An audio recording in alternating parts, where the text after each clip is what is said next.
Ora, eu começo sempre a horas. Muito bom dia a todos. Eu aqui, o Dr. Nuno Pinheiro Torres, secretário de Estado da Política de Defesa Nacional, há de vir a meio, quando puder. Hoje é um dia complicado por várias razões, quer por razões políticas, militares, e infelizmente também um dia muito triste para nós, a despedida do nosso Brigadeiro-General Rodrigues dos Santos, sou bispo que está também aqui, outros camaradas da Força Aérea. Infelizmente, hoje é o funeral, faleceu este fim de semana. Com 52 ou 53 anos. E aquela que ele fez uma atleta não tenho em paz. Nesse sentido, e aqui eu vou-me dirigir e agradecer a presença do Diretor-Geral de Política de Defesa Nacional, a autenticidade, mas quem está aqui não é o Diretor-Geral de Política Nacional, ali sentado para falar, é o General Lemos Pires. Muito obrigado pela presença, muito obrigado por quem está por via Teams e agora à mesa. O nosso General Lemos Pires, aí, o cidadão e o militar, porque esta parte de Moçambique é muito cidadão também, para quem já teve mais de 2 anos e meio em Moçambique, em missões diferentes. Eu acompanhei os escritos do nosso general, cada vez que vai a Moçambique mandam umas mensagens, e que algumas já foram incluídas no livro. O nosso general, uma palavra especial ao general Rosas Leitão, também com uma missão que aqui nos vai apresentar sobre o batalhão das missões 4, uma ligação, depois nunca mais acaba, relativamente a Moçambique. E o General Rui Moura, que foi escolhido há pouco para ser moderador, obviamente vão perceber porquê, porque ele vai falar disso. Nós sabíamos grande parte dessas ligações a Moçambique através de missões já de curta duração, mas há outras ligações da escrita, que essas eu sabia, tinha lido, mas pelos vistos há outras ligações de coração e do ADN que ele vai contar, que é sempre importante quando estamos unidos. Muito obrigado aos três por terem aceitado, ou aceito que eu gosto mais, participar nesta 4ª sessão do ciclo de conferências de missões militares no exterior, Portugal no mundo. Caros camaradas e presentes, minhas senhoras e meus senhores, também aqui presentes e também havia Teams. Como sabem, a Comissão Portuguesa de História Militar criou esta iniciativa com o apoio de várias entidades, fundamentalmente com 4 objetivos: a promoção da reflexão sobre a história das missões militares nacionais no exterior, e porque sentimos todos as dificuldades, designadamente em termos de arquivo, em termos de consulta por parte de historiadores, já havia muita informação perdida. Segundo, a gravação online dos depoimentos, que serão depois colocados no YouTube, para mais gente poder ver. A publicação de uma obra está a ser coordenada pelo mestre João Tavares, aqui presente, João Moreira Tavares. Vai ser uma obra pesada, de 3 anos de trabalho e com a colaboração de todos vós. E, finalmente, a identificação e divulgação de fontes documentais e bibliografias sobre as missões. De facto, virem, tem sido enriquecedor, porque depois os textos são publicados da Comissão Portuguesa de História, já os primeiros vão ser publicados já no dia da Comissão, vai ser no dia 8, mas também depois o cruzamento de bibliografia, de informação, alguma delas está para poder designadamente em missões de menor duração. A equipa de coordenação, além do mestre João Moreira Tavares, tem também o Tenente-General Mimoso Carvalho da Força Aérea, o Mário Guerra, o Tenor Guerra Costa Canas da Marinha e o Coronel Paulo Berger, que está aqui presente, os outros estão daquele lado via digital. O apoio, agradeço também o apoio do Ministério da Defesa, nomeadamente da Direção-Geral de Política, o Estado-Maior-General, que hoje também é um dia muito complicado, por isso as pessoas não estão cá, as pessoas têm sido um dia como tem hoje. É dia de mudança do Estado-Maior-General, aliás, ainda nem há outras pessoas, saíram alguns, mas a maior parte ainda não veio, a Marinha, o Exército e a Força. Ora, este ciclo já teve Angola, já teve Guiné-Bissau, já teve Mali, vai ter agora Moçambique, das 20 sessões, portanto esta é a 4ª, e é importante também a memória, independentemente dos objetivos da Comissão, é sobretudo memória, fica no YouTube, que depois é cruzada quando tivermos um site, o site da Comissão, que será difícil, temos dentro do site do Ministério. Portanto, esta sessão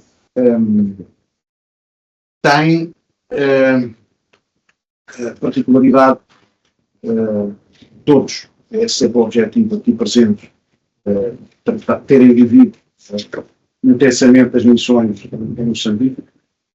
O jornal Rui Moura vou passar a apresentar antes de passar a palavra. Como eu disse, o jornal Rui Moura é jornal da Reforma, entrou para a Academia Militar em 1978, oficial de Infantaria, além dos cursos de carreira tem o curso de Estado-Maior, possuindo os cursos de Ranger e Airborne do Exército dos Estados Unidos, entre outros. É licenciado também em Engenharia de Sistemas e tem uma pós-graduação em Investigação Operacional e Engenharia de Sistemas no Instituto Superior Técnico. Ao longo da sua carreira foi comandante do Regimento de Infantaria 14, que é o Museu, foi professor no IAM, coordenador da área do Exército também do Instituto de Estudos Superiores Militares, já depois, chefe de Estado-Maior da Brigada Mecanizada Independente, diretor da Administração de Recursos Humanos.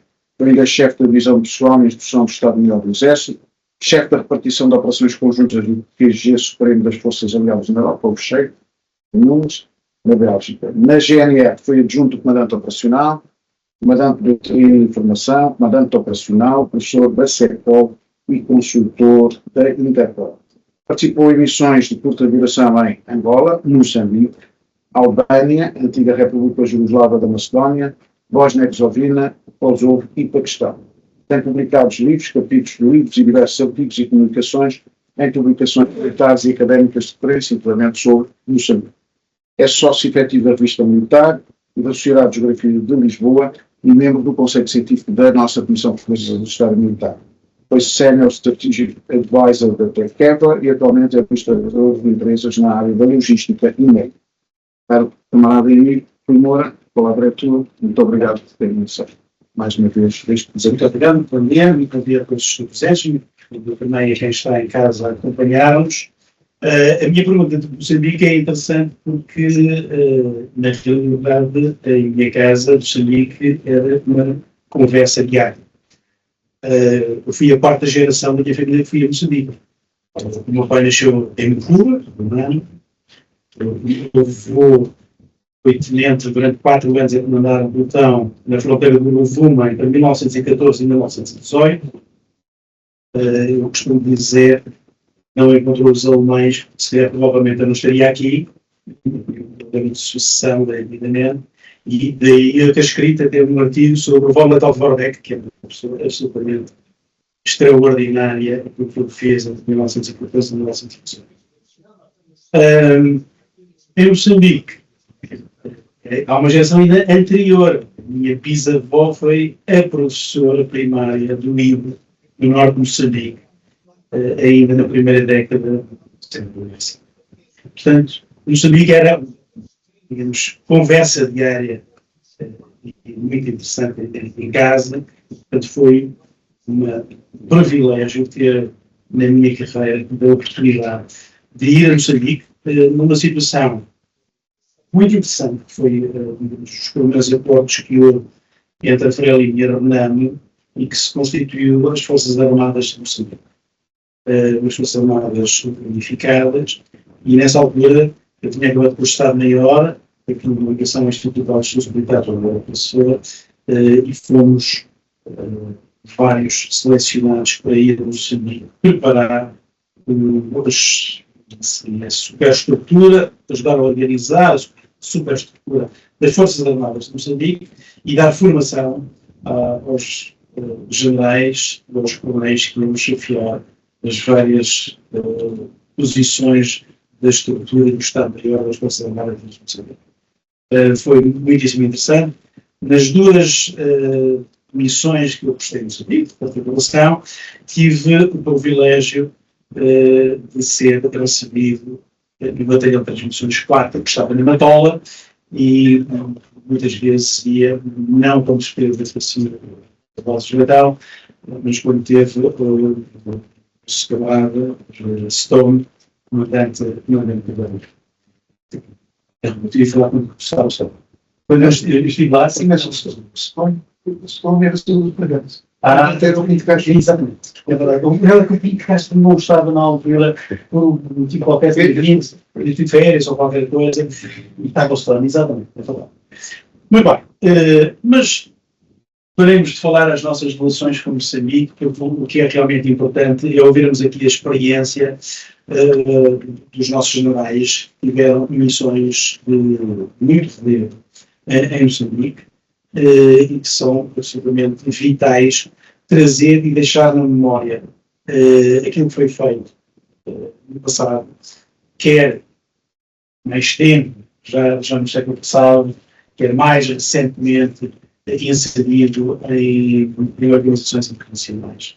Experiências completamente diferentes e vamos ter aqui sim o prazer de ouvir, uma mais ligada às próprias Nações Unidas, o desafio que foi essas primeiras missões na década de 90 relacionadas com as próprias Nações Unidas e mais recentemente com as missões da União Europeia. E começo então por apresentar aqui sim o nosso general Lemos Pires, que é Tenente-General do Exército, muito bem de Infantaria e de Operações Especiais, é neste momento Diretor-Geral da Política de Defesa Nacional do Ministério da Defesa, é doutor em História, Defesa e Relações Internacionais, é mestre em Ciências Militares, tem os cursos de carreira do Professor Social, Estado de York também, é pós-graduado em História Militar e bacharel em Gestão de Recursos Humanos, exerceu funções de instrução e comando na Escola Prática de Infantaria, foi professor de Operações Militares, História Militar e Estratégia no Instituto Universitário Militar, foi Intelligence Officer no NATO Rapid Deployment Corps em Valência, foi assistente militar do comandante da NATO do Joint Command Lisbon. Fomos também para o Paquistão. Comandante do 2º Batalhão de Infantaria Mecanizada da Brigada Mecanizada, comandante do Corpo de Alunos, segundo comandante, diretor de ensino, coordenador do doutoramento em História, de Estudos de Segurança e Defesa e professor de História, Operações Militares e Relações Internacionais na Academia Militar, diretor de Formação da Escola das Armas, subdiretor-geral de Política de Defesa Nacional, comandante da Missão de Treino da União Europeia em Moçambique, participou em diversas missões internacionais, destacando-se em Moçambique em 2 ocasiões, 95, 96 e 2021 e 2022, em Angola, em 2000 e 2001, no Paquistão, em 2005, no Afeganistão, 2009 e 2010, e tem até à data 14 livros publicados, mais de 135 capítulos e artigos de livros de publicações variadas em língua portuguesa, inglesa e espanhola. No geral, somos todos ouvidos por ver a experiência da Vossa Excelência em Moçambique. Muito obrigado. João Vieira Borges, Oswaldo Moura, o jornal, os senhores e meus senhores, é sempre com muito gosto que venho aqui poder falar um bocadinho da nossa experiência comum. Fiz questão de estar aqui fardado, porque é exatamente nesta função que eu tive a comandar a missão das Forças Armadas Portuguesas em Moçambique, e como tal, é sempre um gosto muito grande de falar, mas sempre uma amargura muito grande. Eu vou falar, e faço aqui antes de passar ao primeiro slide, dos homens e mulheres que eu treinei em Moçambique, onde eu saí de lá já tinham morrido 41 em combate. Portanto, nós treinámos, nós equipámos, nós formámos, foram para a linha da frente, estão na linha da frente, praticamente estão todos ainda na linha da frente, e já morreram 41, o que quer dizer que as forças de reação rápida que nós treinamos são extremamente eficazes, mas estão exatamente na posição mais difícil de todas, podiam estar. Primeiro começo por falar um bocadinho sobre o que é a África. E não para explicar o que é os 54 países da África, o que é o continente africano, quais são os grandes problemas, embora também vou dar um lamiré sobre isso, mas para começar por dizer é esta idiosincrasia de ser português. Hoje, mais do que nunca, neste mundo que estamos a falar de grandes, na era das rivalidades, não é, Sra. Doutora Maria, na era das rivalidades, foi agora como cunhámos ontem um texto que apresentava ao Sr. Ministro da Defesa Nacional, esta era das rivalidades, de facto convém lembrar que Portugal é um país atlântico, é um país que tem leverage a sul e faz por isso, portanto não é uma questão de ter uma ideia, não, está aqui traduzido. Portugal participa em todas as missões da União Europeia em África. Todas. Mas para agora, nos últimos 10 anos. Estamos na Operação Atalanta no Índico, como estamos nas presenças marítimas coordenadas no Golfo da Guiné, como estivemos do Mali do princípio ao fim, como estivemos na República e estamos na República Centro-Africana, como estamos na Somália, como estamos na nova missão do Golfo da Guiné, como vamos estar em qualquer outra missão que apareça, porque Portugal tem uma imagem de povo altamente credível e eficaz nas missões em África. Isto que vem ali, de facto, não só é o passado, mas também é o presente. Hoje, à data de hoje, estamos a entregar 24 navios no projeto SWAMS, que vem ali. O projeto SWAMS, Southwest African Integrated Maritime Security Defense Capacity Building, é, por exemplo, um projeto em que Portugal está, em nome da União Europeia, através da Direção-Geral de Política de Defesa Nacional do Instituto de Camões e da Marinha Portuguesa, a formar as guardas costeiras e as marinhas de 12 países do Golfo da Guiné, os quais se incluem 2 países de língua portuguesa, Guiné-Bissau e Cabo Verde, a qual dá formação aos militares, ajuda a estabelecer as leis, treina as tripulações, entrega aos navios e a seguir faz formação com os navios.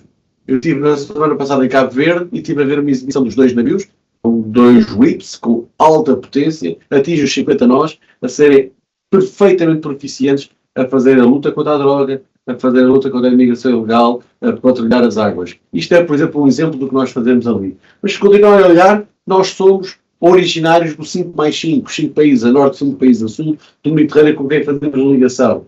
Para além disso, temos a missão, por exemplo, Mar Aberto, em todos os anos, uma navio da Marinha Portuguesa, vai descendo a costa, vai até Moçambique, regressa, faz cross-training, faz exercícios conjuntos com outros países, para além daqueles que está a visitar, os Estados Unidos da América, nomeadamente, a Inglaterra, a França, a Espanha, etc. E, portanto, nós temos, obviamente, estas missões fundamentais das Nações Unidas, que já aqui falámos, não é?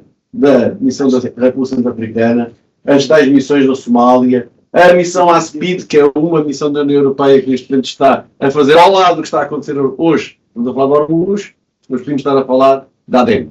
É? Podemos estar a falar da entrada no Mar Vermelho. Está lá a presença portuguesa, está lá na Operação Atalanta, temos lá meios, temos lá militares, estamos também no mar, estamos no ar e estamos em várias coisas. Portanto, isto para dizer o seguinte: Portugal não está em África por acidente. Portugal está em África por devido. Portugal está em África e no Atlântico, e no Aeroatlântico, e no Aeronaval Atlântico, e no Espaço Atlântico, e no Espaço verdadeiramente dito. É por isso que temos uma constelação do Atlântico, é por isso que estamos a lançar 26 satélites. Portanto, tudo isto faz parte não de um pensamento esporádico, não de uma conversa buffet, ou não de algo que aconteceu sem racionalidade. Não. É uma postura estratégica portuguesa.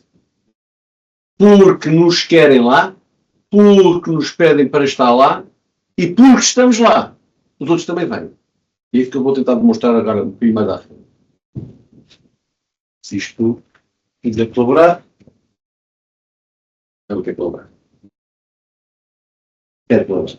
Bom, eu disse que ia dar só um lamiré sobre o que é a África. A África é o único espaço mundial onde a demografia verdadeiramente cresce. Como sabem, nós estabilizámos este momento pelos 8 mil milhões de pessoas no mundo, mas vamos chegar aos 8 bilhões no final do século. Onde é que vão crescer, basicamente, as pessoas no mundo? Em África. A África, que não tinha mais de 100 milhões de habitantes no princípio do século XIX, no princípio do século XX, não tinha menos pessoas, tinha menos de metade das pessoas, tinha a Europa na altura. Neste momento já está com 1,6, vai chegar aos 3 mil milhões no ano 2083 e pensa-se chegar aos 4 mil milhões no final do século. Quer dizer que vai representar cerca de 40% da população mundial. E, portanto, o que é que isto mostra imediatamente?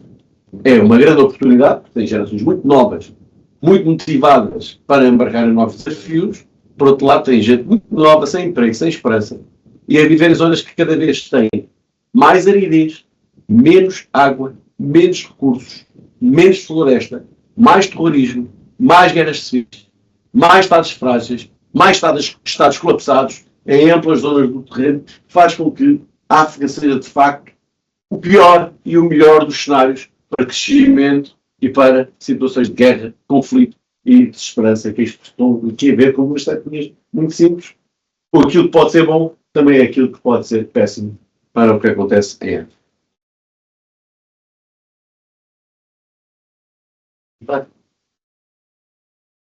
Espera aí.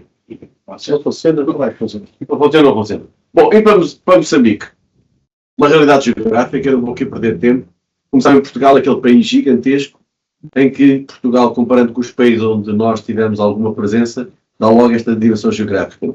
Moçambique é 9 vezes o tamanho de Portugal, Angola 14 vezes o tamanho de Portugal, e aquele pequenino Brasil é 94 vezes o tamanho de Portugal. Estou a lembrar isto quando nós falamos um bocadinho destas ideias geográficas, porque o Moçambique tem 2.400 km de costa.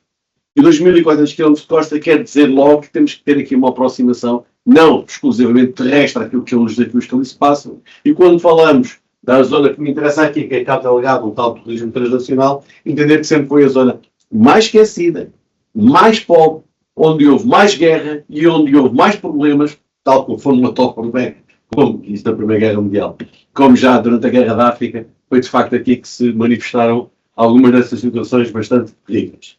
O que é que acontece? Embora seja um país de maioria cristã, a maioria muçulmana da população está exatamente a norte da beira, crescentemente a norte da beira, e foi aí que se radicalizou uma das tribos, umas tribos Moani, que fazia parte de uma comunidade Ajau e Macua, junto aos pacotes de Cabo Delgado, e que, sem se dar conta, começou a levar para que a situação fosse evoluindo. Agora está.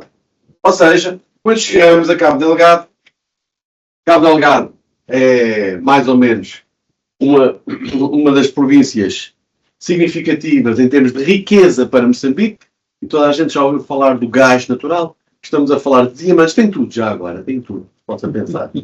E talvez por ter tudo e as pessoas que lá viverem não terem nada, temos um add-on, ou seja, há um jihadismo transnacional, e o problema não é de Moçambique, também é de Moçambique, porque obviamente a porosidade das fronteiras em África, basta pensar na fronteira do Rovuma, também da Primeira Guerra Mundial. 700 km de fronteira era toda a frente ocidental que havia na Primeira Guerra Mundial, só para compararem, não é? Portanto, 700 km de fronteira obviamente não são defensáveis. Isto quer dizer o quê? Quer dizer que o terrorismo transnacional vindo da Somália e do Quénia, muitos dos problemas que acontecem em Cabo Delgado têm a ver com o M23 no Congo, têm a ver com transmigrações de grupos organizados, têm a ver com vários problemas, numa população, a tal tribo Moani que vivia junto à costa, que via chegar investimento internacional muito grande, a Total, a Exxon, etc., a dar empregos a toda a gente, mas ali não. E quando diziam que davam empregos aos moçambicanos, os moçambicanos eram do Sul e da Lima. Portanto, é verdade que houve emprego a moçambicanos, mas vieram de Maputo, ou de da Beira. E, portanto, criou-se um sentimento de revolta muito grande, que ao longo dos anos 2002, 2007, 2009, muitas destas gerações foram chamadas com bolsas pagas para irem fazer estágios na Somália, mas também no Médio Oriente, no Catar, etc. E numa derivação salafista de Al-Bandi, temos aqui a professora Joana Lopes, que sabe muito mais disto do que eu, mas que, de facto, esta radicalização não foi acompanhada. Estes jovens chegavam, começaram a mudar as estruturas e os hábitos em Moçambique, começaram a andar com barbas grandes, a proibir as mulheres de trabalhar, obrigá-los a utilizar hijab, que era completamente as tradições, contra as tradições de Moçambique, e ninguém ligou. Ninguém viu o que estava para acontecer.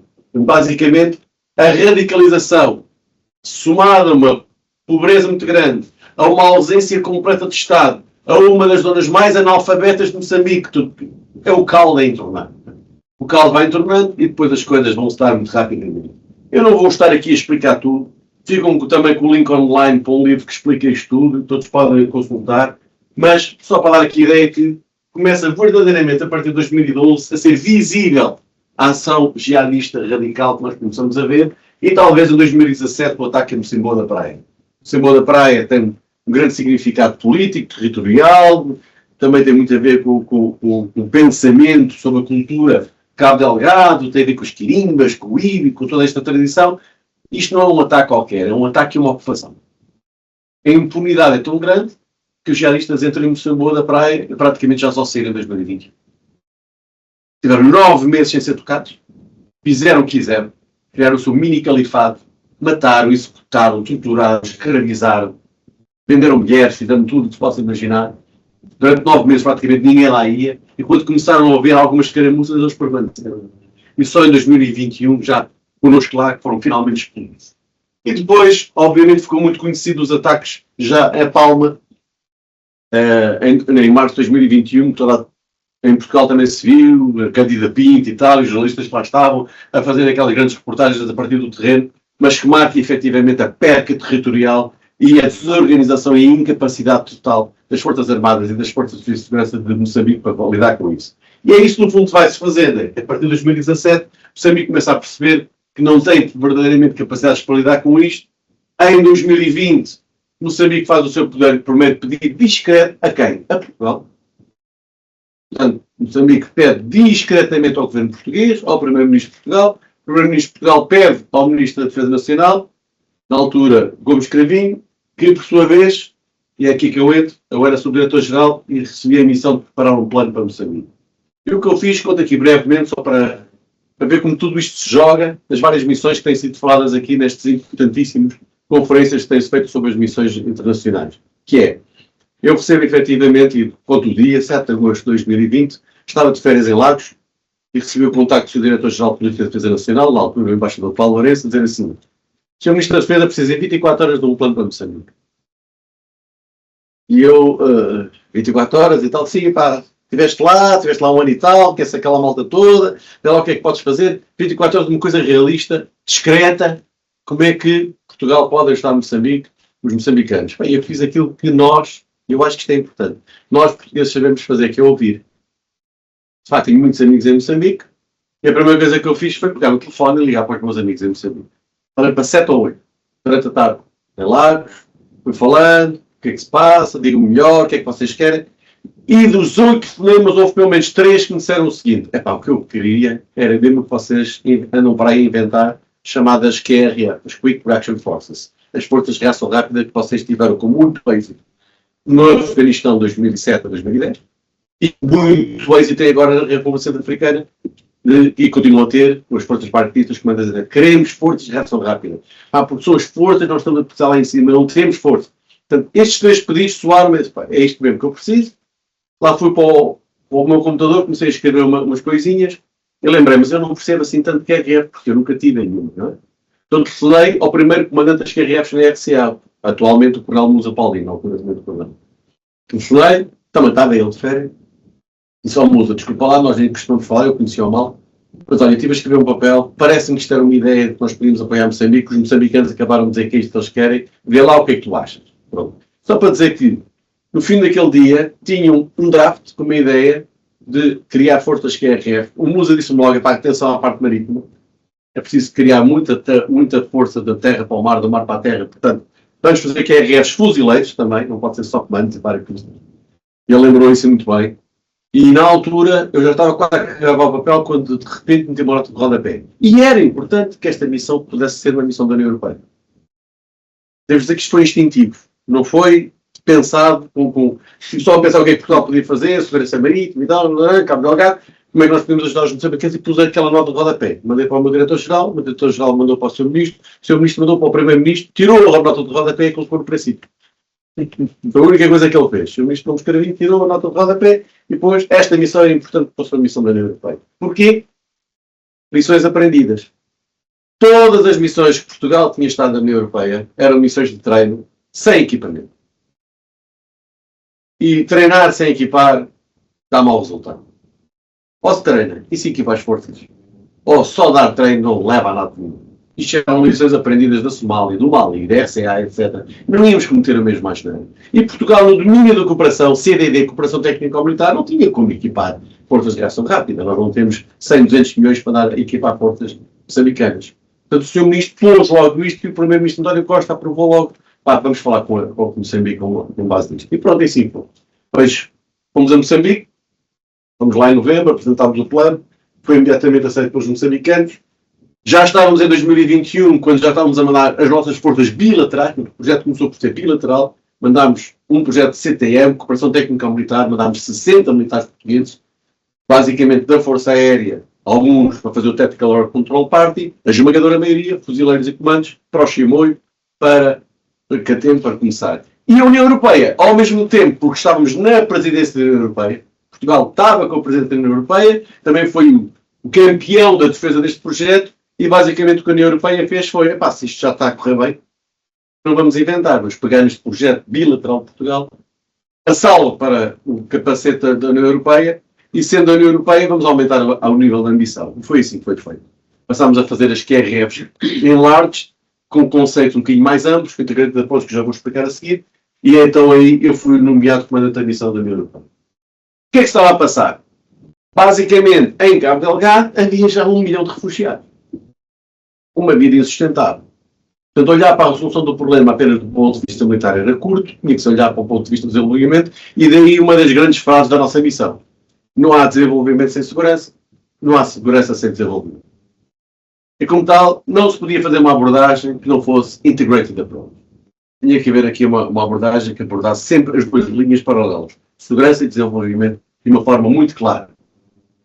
A missão começou só com portugueses. Eu, quando aterrei no dia 12 de setembro de 2021, levava comigo 10 portugueses, e com 10 começámos a treinar, e foi assim. Eu tinha comigo 3 militares da GNR, pedi à Guarda Nacional Republicana que me desse uma equipa, que era muito importante ter comigo a ligação permanente com os forças de serviço de segurança, com a polícia moçambicana, no treino, e depois daquilo que era fundamental, que era treinar a lidar com a lei moçambicana. Os nossos soldados tinham que fazer uma grande diferença para o jihadista. O jihadista decapitava, queimava vivas pessoas. O soldado não. Cumpria a lei. E nada melhor do que ter uma célula de 3 militares da Guarda Nacional Republicana para fazer não só a integração de Forças Armadas e Forças Policiais, mas também o exato cumprimento da lei, direito internacional humanitário, a aplicação do direito nacional moçambicano, daquilo que eram a cultura das pessoas. E quando terminei, já tínhamos 12, chegámos aos 14 países e 120 pessoas. Ora bem, foi de facto uma missão que também teve um espírito muito importante, que é as pessoas perceberam que de facto esta não era uma missão de Portugal. Nós vamos países, isto é muito interessante, não é? Para se entender a importância da União Europeia nisto. O meu segundo comandante era finlandês. A minha legal advisor, que era uma mulher, era da Estónia. A minha cultural advisor, também era uma mulher, era da Áustria. Diplomata. Ou seja, a missão comunitária disse que diz, era uma diplomata austríaca. A minha gender advisor era uma professora universitária da Suécia.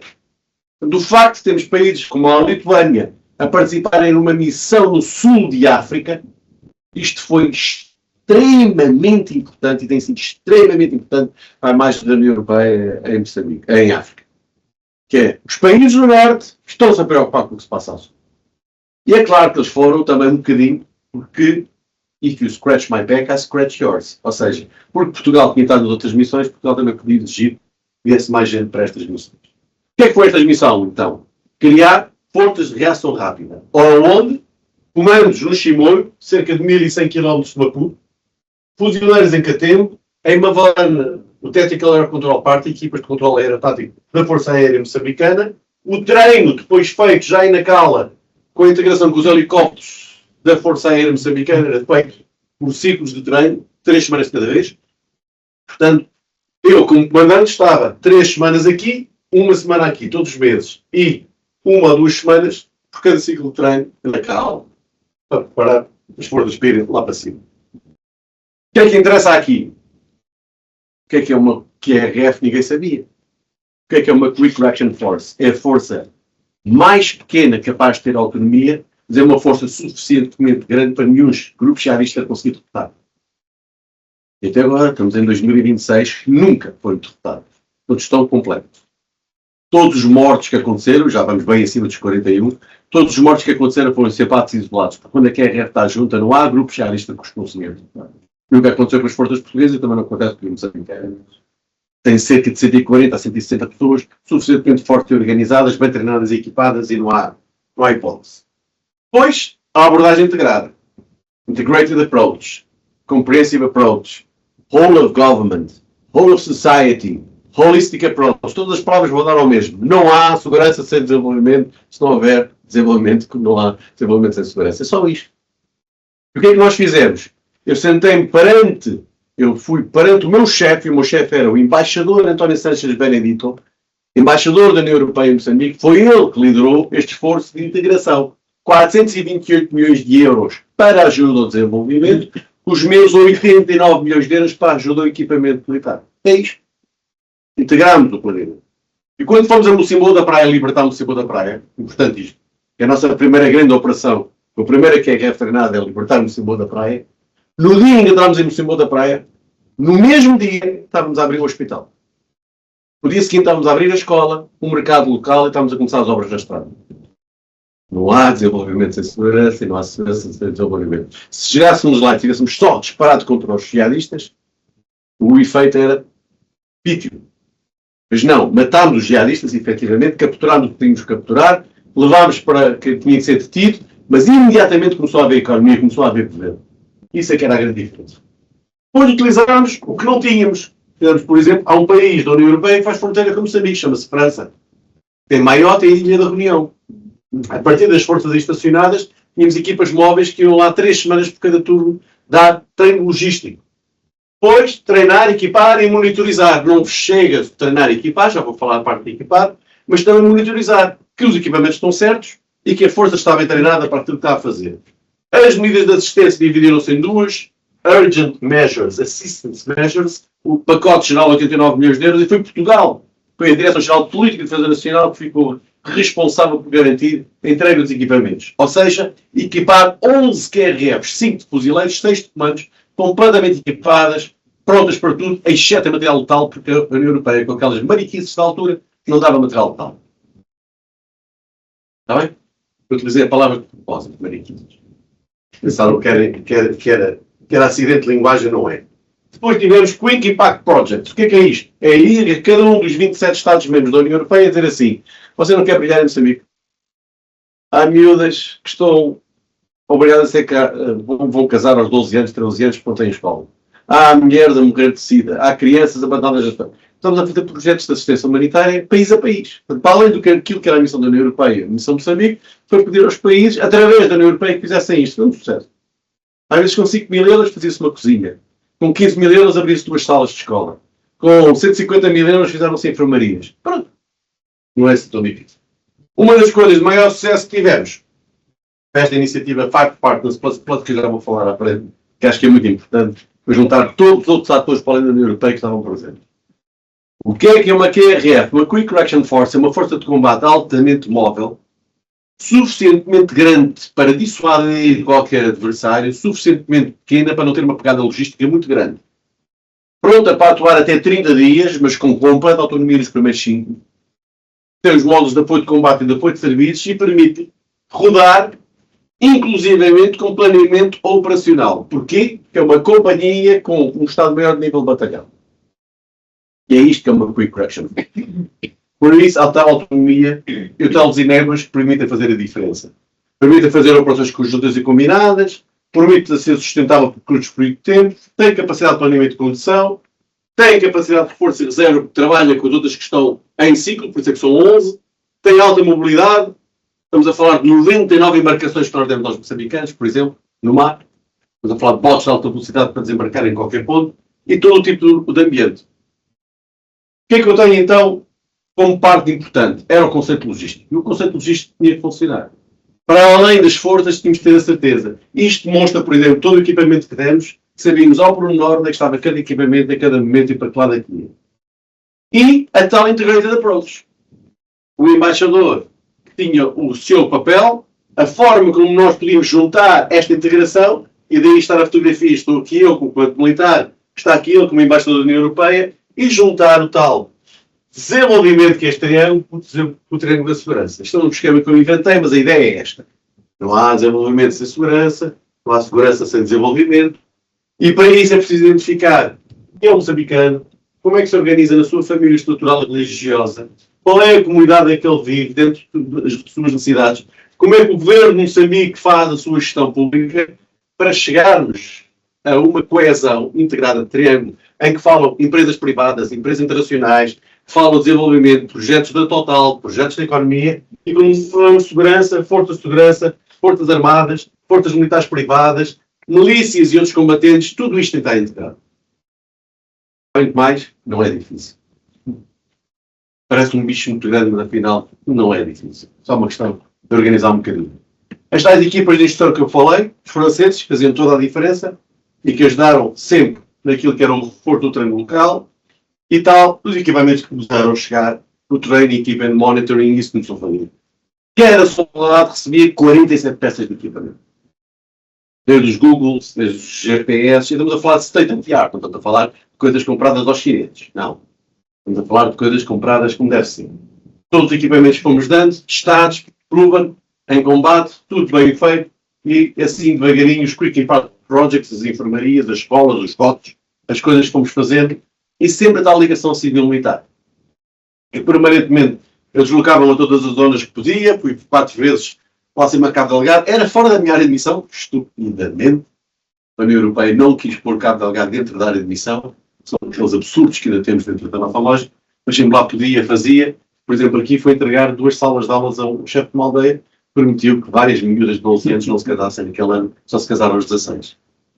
É uma diferença. E o Five Partners Plus Plus, que eu queria quitar aqui um bocadinho de importância. Porquê? Porque o Five Partners Plus Plus foi juntar todos os que estavam ali e vamos lá pôr toda a gente a falar. Começamos a fazer ao nível de embaixadores e 1 mês e meio, fazendo ao nível dos comandantes operacionais, no meu quartel-general em Maputo, juntava os Estados Unidos com a União Europeia, com a França, Portugal, o Reino Unido. Eram 5 países que tinham missões muito grandes. Plus, primeiro plus, missões executivas davam Cabo Delgado, Ruanda e Samim, SADC. Segundo plus, as Forças Armadas de Moçambique. E foi um sucesso muito grande. Juntámos os nossos 400 milhões de euros com os 300 milhões de euros da ajuda americana, com a ajuda dos britânicos, consolidámos isto tudo. Os americanos especializaram-se a treinar a polícia e nós especializámos a treinar as Forças Armadas. Isto correu bem. Isto está a correr bem. Estas reuniões que nós fazíamos habituais, como vem aqui, o americano, o inglês, etc. Isto corria muito, muito bem. E está a correr muito bem ainda. Felizmente, é um bom exemplo de cooperação. Portanto, 3 ideias-chave. Criar forças de reação rápida aptas a trabalhar em todo o espectro das operações militares.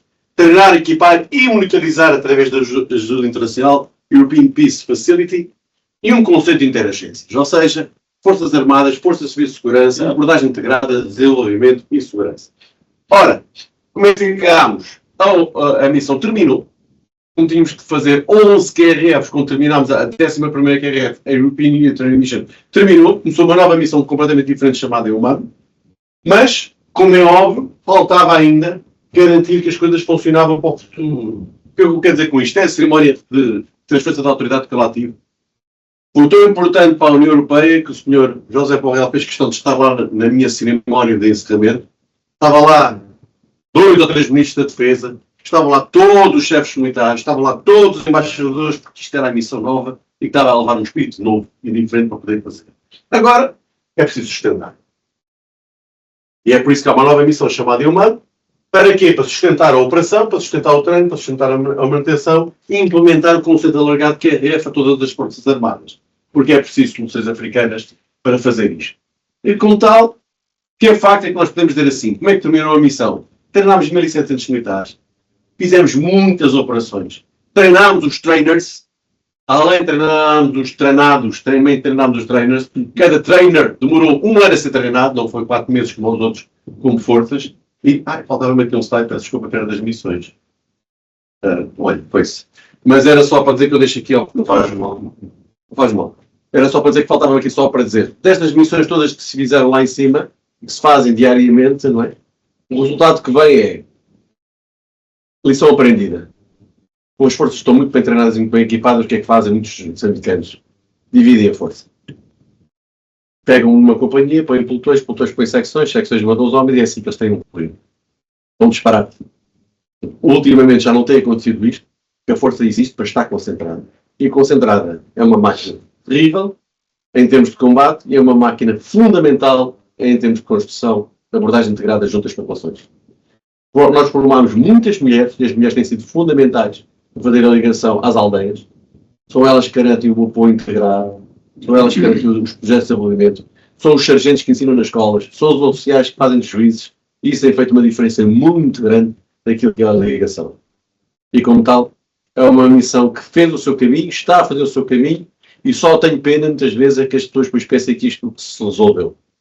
Nós fizemos lá foi uma pequenina diferença, uma gota de água no oceano de cidades, e que a única coisa que podemos dizer depois da missão terminar é que as coisas não ficaram boas, ficaram menos más do que estavam.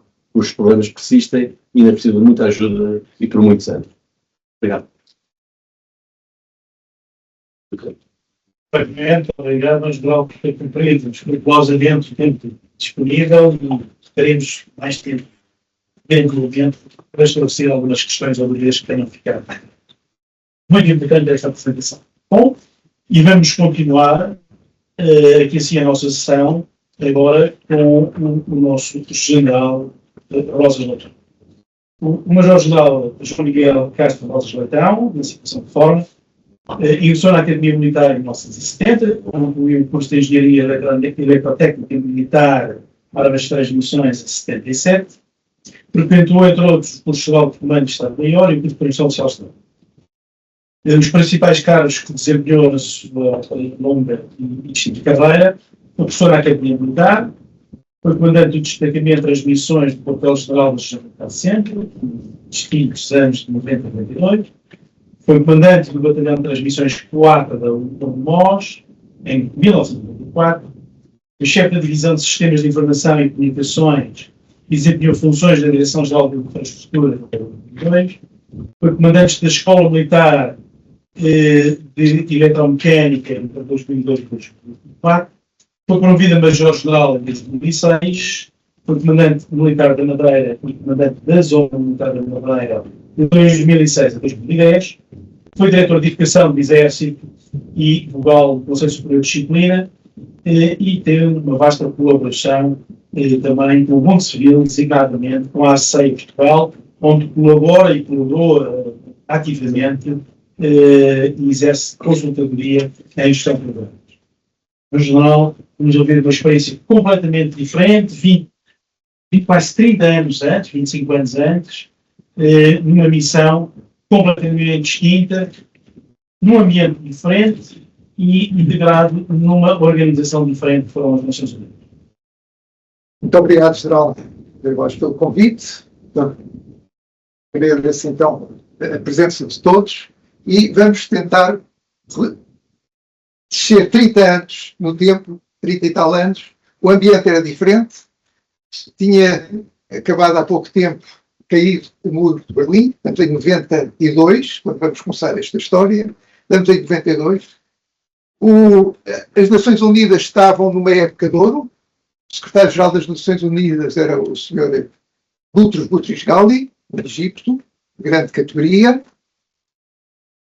Portugal tínhamos o presidente era o Dr. Mário Soares, primeiro-ministro, professor Cavaco Silva, no Exército, nas Forças Armadas, o general Senfa era o general Soares Carneiro. O Exército tinha chegado ao topo como chefe de Estado-Maior o nosso general Cerqueira Rocha, que tinha sido quartel-mestre-general, vice-chefe e o general Cerqueira Rocha. Portanto, isto, vou falar um pouco, é a arma de transmissões, o batalhão de transmissões que pretendia a arma de transmissões. Também tinha chegado recentemente um oficial com grande experiência externa, tinha no gabinete da área de Sines, onde tinha sido diretor, o general Almeida Viana.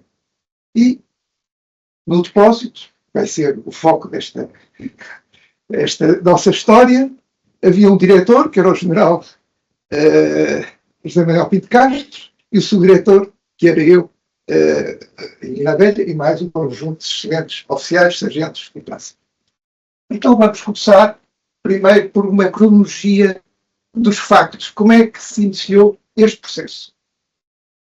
Em 4 de outubro de 1992, em Roma, houve a assinatura do Acordo de Paz entre o presidente Joaquim Chissano, da República Popular de Moçambique, e o líder da RENAM, Tlacam. Na sequência desse Acordo de Paz, em 6 de outubro, portanto, reparem, eu pus as datas porque todos estes factos correram muito depressa até a saída do batalhão. 6 de outubro, o presidente Joaquim Chissano envia uma carta formal ao secretário-geral das Nações Unidas a solicitar que as Nações Unidas monitorizem o processo de paz. Em 13 de outubro, o Conselho de Segurança das Nações Unidas dá, como se diz na gíria das Nações Unidas, o welcome ao acordo. E pede dá a missão ao Secretário-Geral das Nações Unidas para organizar um processo de uma missão de paz nas Nações Unidas, em Moçambique. O Meia, representante, entretanto, também em 13 de outubro, nessa própria reunião do Conselho de Segurança, é nomeado o representante-geral das Nações Unidas em Moçambique, Dr. Aldo Aiello, um italiano, senador italiano, e que já estava com missões nas Nações Unidas. E 3 de dezembro, portanto, entre 3 de outubro e 3 de dezembro, o secretário-geral envia o relatório solicitado, um relatório muito amplo, em que define, basicamente, como é que iria ser toda a missão, além da componente militar, e como o nosso general referiu a importância de outras missões, havia o objetivo, como é óbvio, desta missão era, a multiplicação era para proceder às eleições, o processo eleitoral de Moçambique, para quem é que seria o próximo Presidente da República, eleito democraticamente, e havia a componente política, havia uma componente que era a componente política, era o gabinete do representante, claro, havia a componente eleitoral, era organizar as eleições, e havia uma componente também de apoio social, que todos estes componentes trabalharam para, em 2 anos, conseguir-se fazer as eleições. Em 16 de dezembro, o Conselho de Segurança aprova o relatório e encoraja os Estados-membros a participarem, com meios. Em 18 de dezembro, equipamentos para operação. Com base neste relatório, em 18 de dezembro, o adido militar em Moçambique, que era o Tenente-Coronel Brás da Costa, recebe dos próprios moçambicanos o documento que era o relatório do Secretário-Geral das Nações Unidas.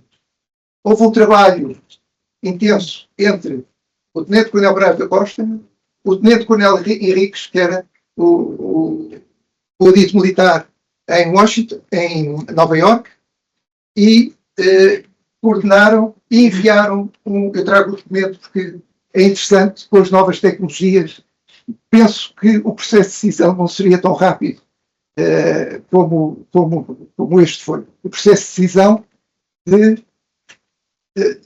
para se levantar uma unidade de transmissões, na altura não se chamava um batalhão de transmissões, uma unidade de transmissões. O Tenente Coronel Brás da Costa faz logo um resumo de todo o documento e quem são as unidades, o tipo de unidades, e que eu vou passar a ler do ponto de vista de comunicações. Desculpa, vou ter que óculos. Também tem idade. Comunicações. E é o que nós escrevemos cá. A ligação entre os diversos comandos deve ser assegurada por uma unidade com efetivos de cerca de 200 homens, equipada dos meios de comunicações indicados no anexo, com capacidade de transporte, abastecimento, equipamento de material de vac, manutenção primeiro e segundo escalão. Em princípio, a alimentação será fornecida por cada batalhão. Positivamente aos batalhões, os operadores e a maioria dos quadros devem falar inglês, face ao esforço à necessidade de complementar dados obtidos, seja acionado a este. Ora, porquê é que eu trago o documento? Aí não se vê, mas estão aqui 6 assinaturas. Portanto, o documento chegou de fax e estão 6 assinaturas. Desde o general, desde o general Soares Carneiro, sempre. O general Cerqueira Rocha. Eu não consigo dizer todas, muitas não sei, mas penso que o diretor de operações, o general Ravara, e outras assinaturas que fazem, e finalmente a do general Almeida Viana, que nos atribui a missão ao general Em 21 de dezembro, portanto, em 18 de dezembro, em 21 de dezembro, o general Cerqueira Rocha determina que a Direção da Arma de Transmissões deveria fazer uns estudos preliminares sobre a viabilidade deste processo. Este é só para vermos a fase de relações com as Nações Unidas. Em 29 de junho, em 29 de janeiro, o Governo aceita o convite formulado pelas Nações Unidas a Portugal e envia as Nações Unidas, o Secretário-Geral das Nações Unidas entregou ao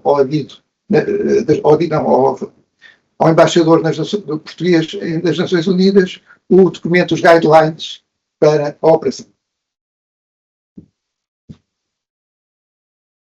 E qual era a missão? Portanto, vamos localizar. Já estava, o país estava dividido já para uma atuação militar, portanto agora não vamos falar, como é natural, das outras componentes, vamos falar unicamente da componente militar e depois especificamente das transmissões, das comunicações. Mas aqui temos a missão da componente militar que foi atribuída nesse relatório, que foi logo indicada nesse relatório do Secretário-Geral.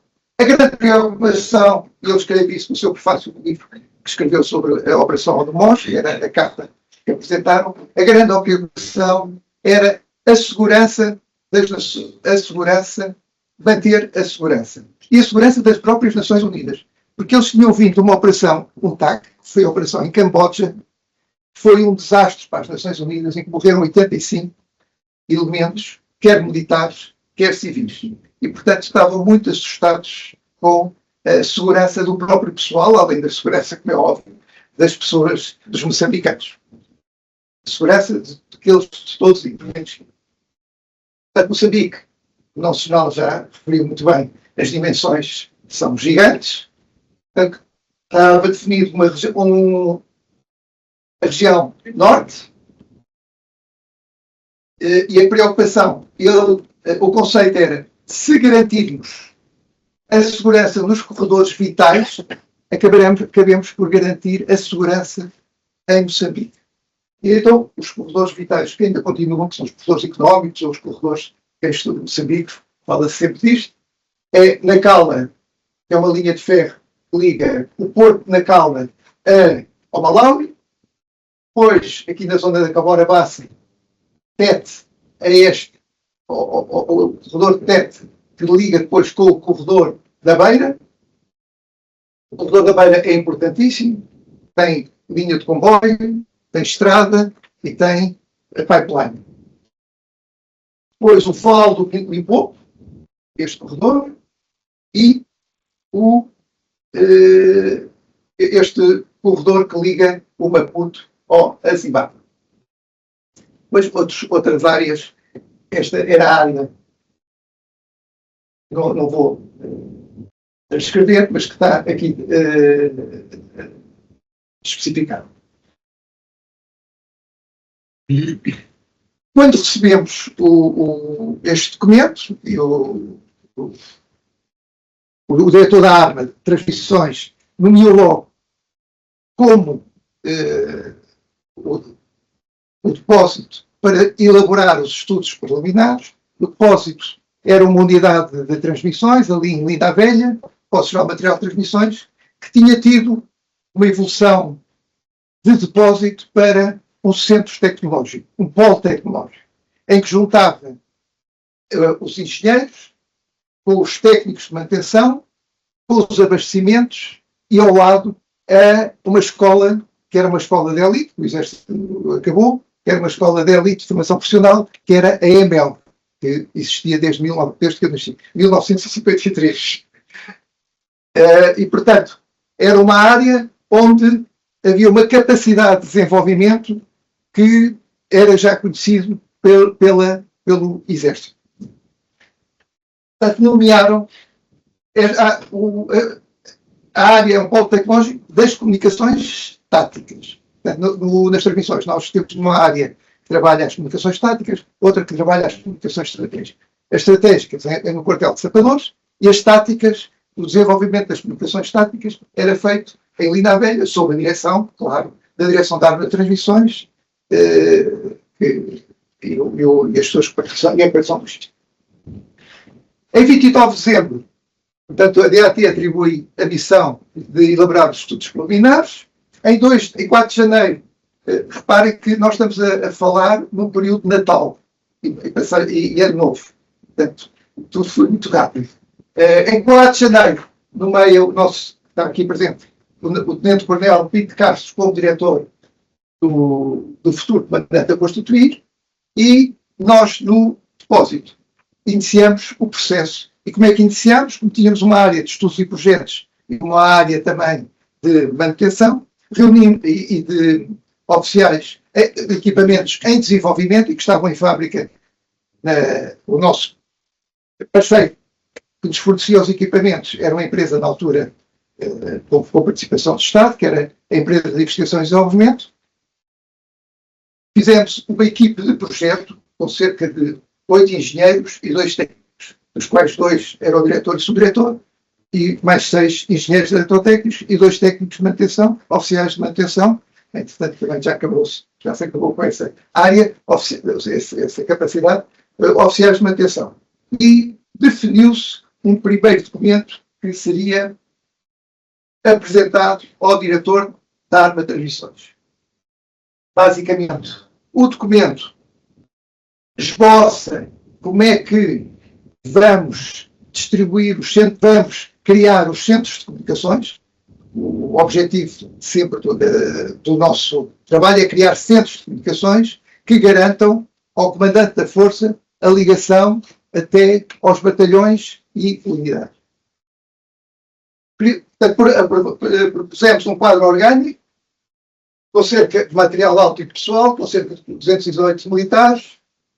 Propusemos também os custos de material que seria para adquirir, à volta de 204 mil contos, e os graus de conteúdo de material previsto. Passou. Já passou. As atividades... Já passou 15 minutos. Não, já passou. Do Comando Superior, o diretor da Arma de Transmissões recebe estudos preliminares, o general de AT faz uma informação prévia e envia os estudos preliminares e envia os estudos preliminares para o diretor de operações, que é o general Ravara, que, com referência a este, o chefe da Serra elabora o memorando.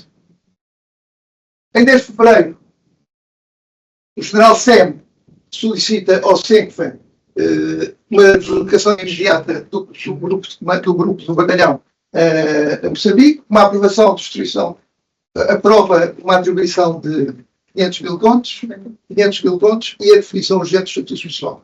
O general SEM aprova os estatutos preliminares e o general Soares Caneiro também aprova a proposta. E em 2 de abril o batalhão estava pronto a partir e fez o Presidente o chefe de Estado-Maior entregou o guião ao comandante do batalhão e o Primeiro-Ministro Cavaco Silva disse que o Primeiro-Ministro Cavaco Silva entregou. Enfim, basicamente o que nós fizemos foi as ligações. O comando estava em Maputo, o comandante da força, na altura era o general Elcib, do Brasil. Ligações, devido às grandes distâncias, as ligações tinham de ser feitas numa técnica chamada HF, de Maputo a Nampula,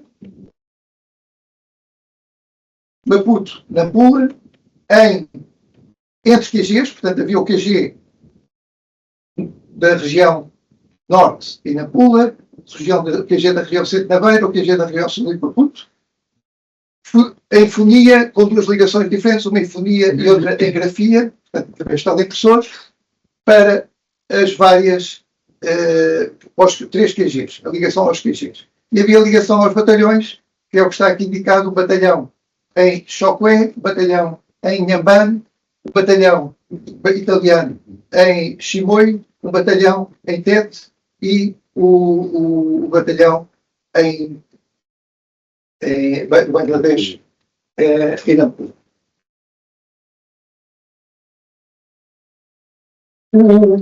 Os efetivos e meios empregos foram para 280. Na altura, quando fomos lá à ONU, a ideia de comunicações era só entre os batalhões e o comando da força, e os QGs o comando da força, mas o grupo de comandos, Fiado Regional e de Castro, disse que as unidades de apoio ao QG tinham que ficar em áreas militares, não podiam estar dispersas, e que essas áreas militares então seriam servidas por comunicações. E criaram-se,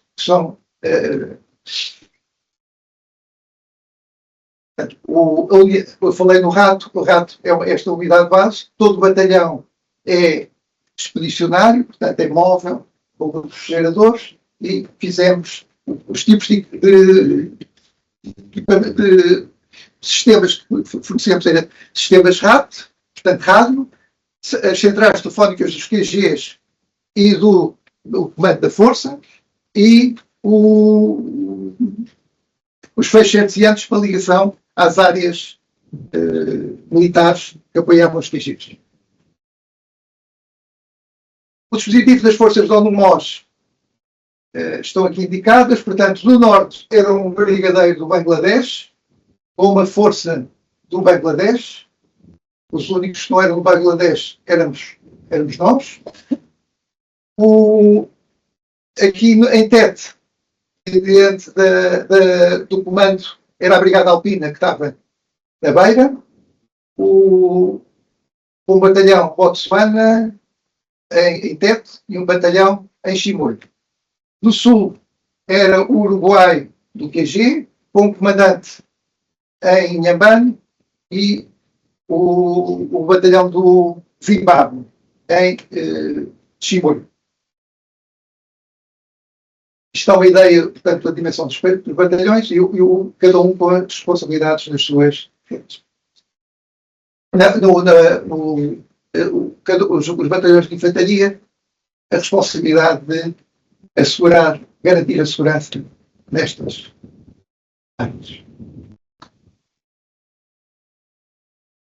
Este, agora, é já o sistema de comunicações que montamos, é algo já mais técnico, mas que permitiu garantirmos estas comunicações, e a particularidade interessante, e esta capacidade que o nosso jornal falou, dos portugueses conseguirem fazer a ligação, também se nota neste sistema, porque, por exemplo, no batalhão do Chimoio, em Zimbábue, os únicos, assim a expressão, brancos que havia eram os 4 daquela cabine de rato, os 4 homens que viviam com o Zimbábue.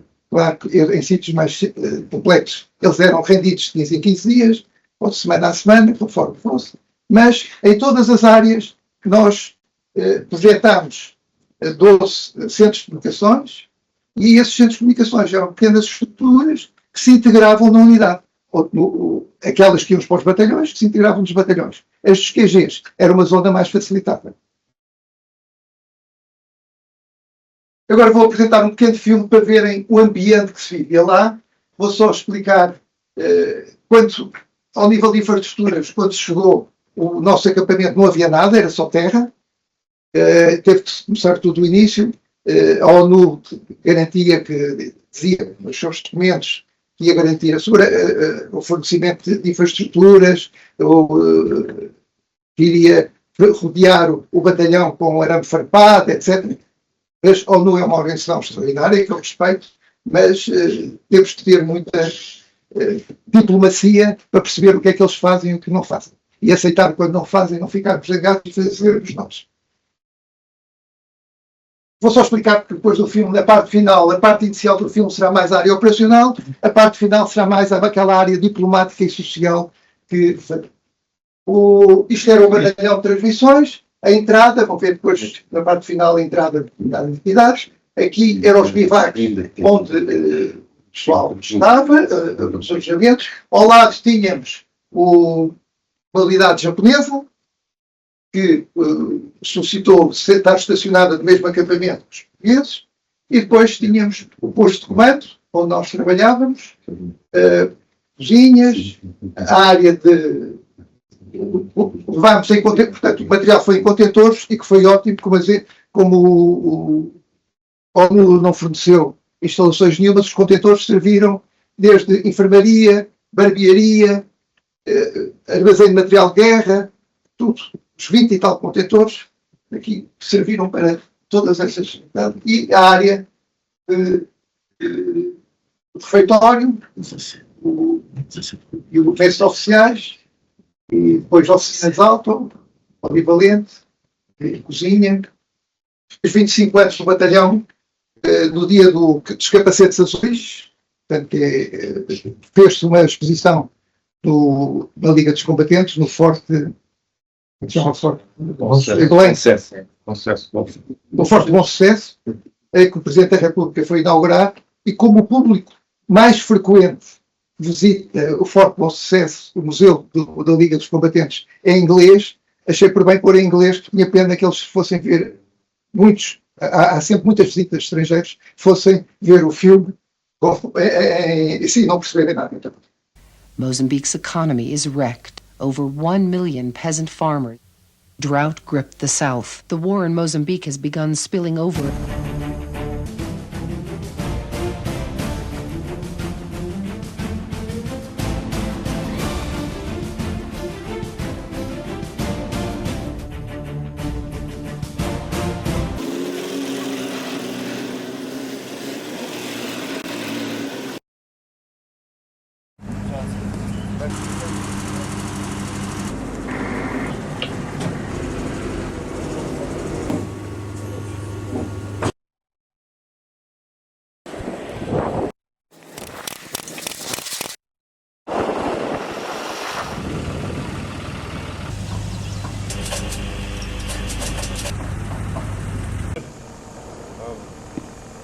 Hier, schön, ring.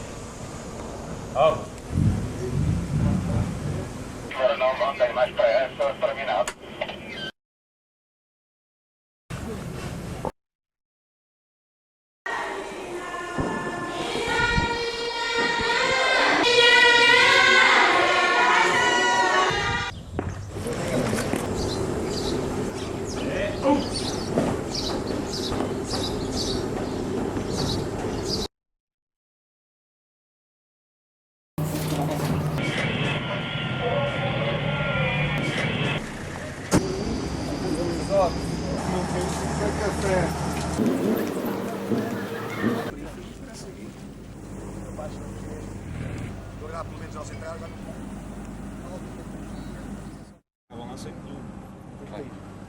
It will have a mission to coordinate aircraft movement.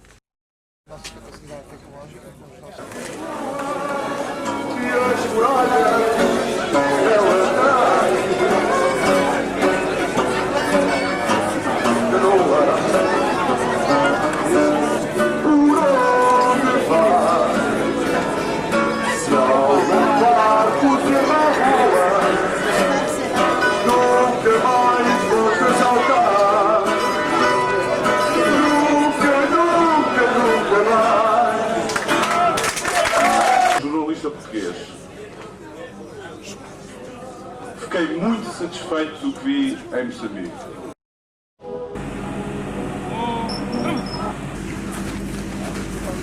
Exploração. Bem, este é o chefe do Centro de Comunicações do Mundo.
Antes de ir embora,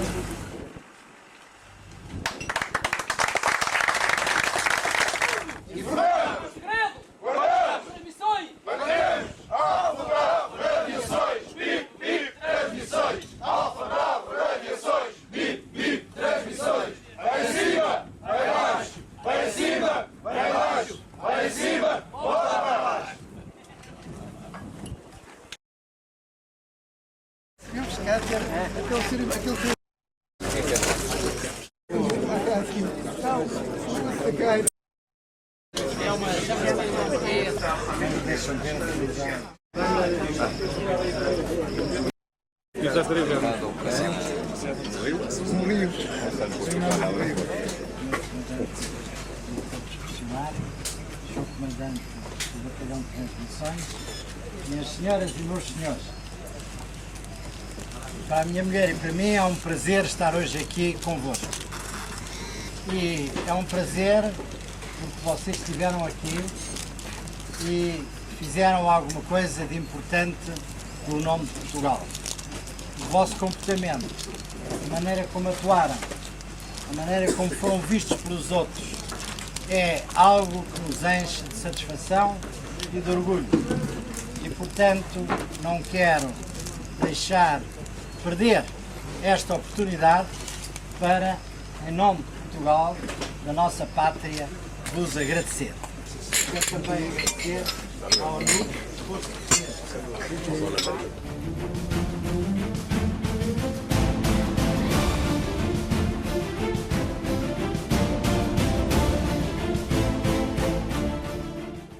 Em conclusão, queria recordar um discurso que na altura, quando nós partimos, no discurso de partida, que o General Sequeira Rocha disse: este batalhão não era um sistema de força existente, não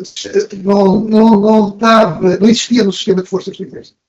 Portanto, foi criado do nada. Mas criado do nada porquê? Porque em 78 houve um oficial que tinha 35 anos e era engenheiro eletrotécnico, foi dos primeiros engenheiros eletrotécnicos. Portanto, antigamente os oficiais que vinham para as transmissões eram de engenharia, portanto era o curso de engenharia civil, não era um curso de engenharia eletrotécnica. Um oficial de engenharia, que era o coronel, chefe da reparação logística, disse: vínhamos da África, só tínhamos rádios de HF a longas distâncias, não tínhamos rádios de VHF, não tínhamos comunicações táticas para as nossas unidades de infantaria, cavalaria e artilharia, não havia nada. Estávamos numa situação de crise e ele disse: bem, vamos ter que comprar os PRC-77, como é? Não? A norma em Portugal é comprar aos americanos ou pedir uma letter no exército, comprar aos americanos ou pedir uma letter of assistance dos americanos. E esse engenheiro tinha 35 anos e disse: é o que faltava. Eu sou engenheiro e vou comprar rádios. Vamos pedir 4.000 rádios e não fazemos cá em Portugal. E não havia nenhuma indústria eletrónica em Portugal na altura. E fez a proposta de abrir um concurso internacional, que não sabia, para desenvolver em Portugal um rádio tático, com base em rádios livres. Concorreram os países todos. Na parte final ficou a Standard e a EG2 Funken. A ideia, portanto, era comprarmos um know-how para ser fabricado em Portugal e ia ter características diferentes dele, apesar das bandas de e a Standard depois saiu de cena porque obrigava os portugueses a pagarem uma determinada placa, não podia ser alterada e tínhamos que pagar FIIs toda a vida desses equipamentos, e ganhou a outra firma e fez o primeiro rádio que, a partir daí, tático, que é os 425, o sistema tático de comunicações táticas de baixo escalão. Depois não tínhamos o sistema tático de comunicações táticas para o elevado escalão. Esse oficial disse: não, vamos fazer as cabines de comunicações e montar os nossos equipamentos nas cabines de comunicações. E não como fizeram agora, que pediram o projeto à NCIA há muito tempo e, portanto, atualmente nós estamos a pagar à NCIA o projeto das comunicações, desta nova linha de comunicações táticas. E desenvolveram-se estas cabines todas. Tudo isto demorou tempo, claro, estamos a falar anos 80, 81, 82. Depois fez-se o equipamento HF301, que é o que utilizamos, que ficou pronto em 90, 91, tinha acabado de ficar pronto, e as centrais telefónicas digitais ficaram prontas em 92. Já existia civis, mas não havia a versão militar. E só assim é que o general Pinto Carlos disse: temos o batalhão, e assim por acaso eu também recebi um telefonema do chefe do gabinete do chefe de Estado-Maior do General Secretário, o coronel, na altura, Tenente Coronel Reis, Carvalho Reis, depois em dia Major-General, e perguntou: ó Miguel, achas que nós temos um batalhão para mandar para Moçambique? Batalhão não temos, mas temos material, temos competência técnica e os operadores depois treinam em Moçambique, não há problema, o problema resolve-se. E foi assim que nasceu, assim, quer dizer, quando o comandante disse que já tinha, mas eu já tinha feito o telefonema e eu respondi assim. E, portanto, a importância da competência técnica e dos engenheiros. Nos outros exércitos não têm essa possibilidade, mas também são exércitos muito grandes, portanto tem uma área de engenharia diferente. Nós somos um exército pequeno. Portanto, é preciso termos bons engenheiros com competência técnica e bons técnicos de manutenção para os nossos sistemas de comunicações serem autossustentáveis e servirem 24 horas sobre 24 horas os comandos que pedem onde montamos os sistemas de comunicações estáticos. É tudo.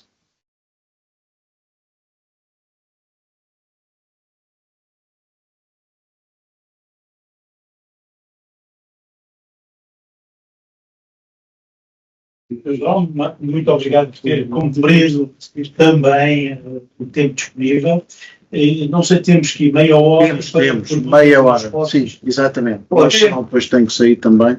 Sim. E acho que é o ideal. Temos só meia hora. Muito bem. Então, para já agradecer assim, a prestação extraordinária que fica para a história, fica gravada, estas duas experiências excepcionais, afastadas 25, 30 anos no tempo, em ambientes completamente distintos, no mesmo país, Moçambique e o Sul, integrado nas Nações Unidas, quando nós ainda tínhamos muito pouco conhecimento, inclusive, destas interações com instituições internacionais. Havia muito pouca experiência nessa altura.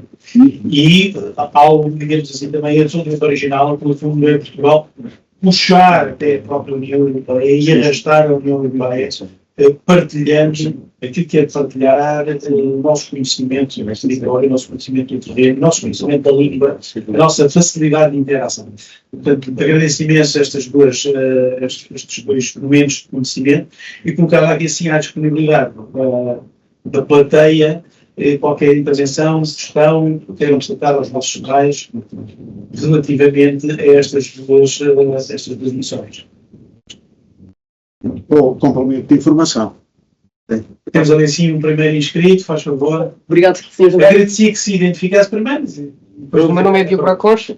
Obrigado, Sr. General, pelas vossas apresentações excelentes. A minha pergunta era para o Sr. General Lemos Pires e remete para a questão dos desafios, no sentido em que, se puder desenvolver, se houve algum desafio particular, quer para as forças portuguesas, quer para a restante missão da União Europeia, no que toca à presença quer do Grupo Wagner, quer depois do Grupo Sul-Africano, do DIC Advisory Group, em Moçambique, para combaterem também em Cabo Delgado, se houve algum desafio de convergências, divergências, se houve alguma relação, mesmo que indireta. Wagner esteve lá e para os Astros. Portanto, o Grupo Wagner esteve lá de 2018 a 2020, entraram, contratados por Moçambique, e correu tudo mal.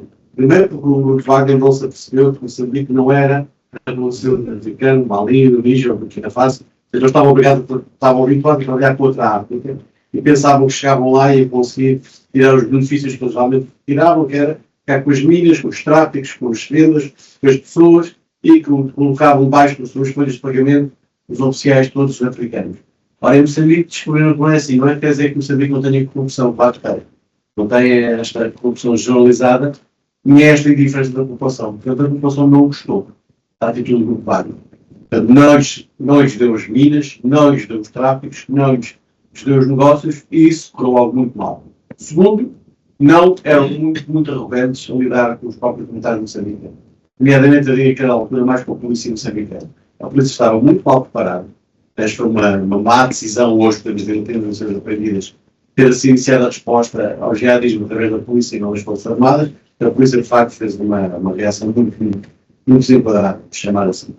Portanto, o grupo Wagner, quando começou a atuar primeiro, não foi buscar o dinheiro que queria. Segundo, não fez a ligação humilde que tinha que fazer com as forças no terreno. E, portanto, teve imensas baixas, as operações completamente descoordenadas, as populações não gostavam deles e limitaram-se a ir embora. Portanto, o grupo Wagner voltou e não regressou mais, por uma razão muito simples. Isto é uma lição aprendida, que é, nós temos que mostrar que somos uma alternativa. Nós, União Europeia, nós, Nações Unidas, nós, países ocidentais, porque se nós não estivermos lá, o grupo Wagner volta.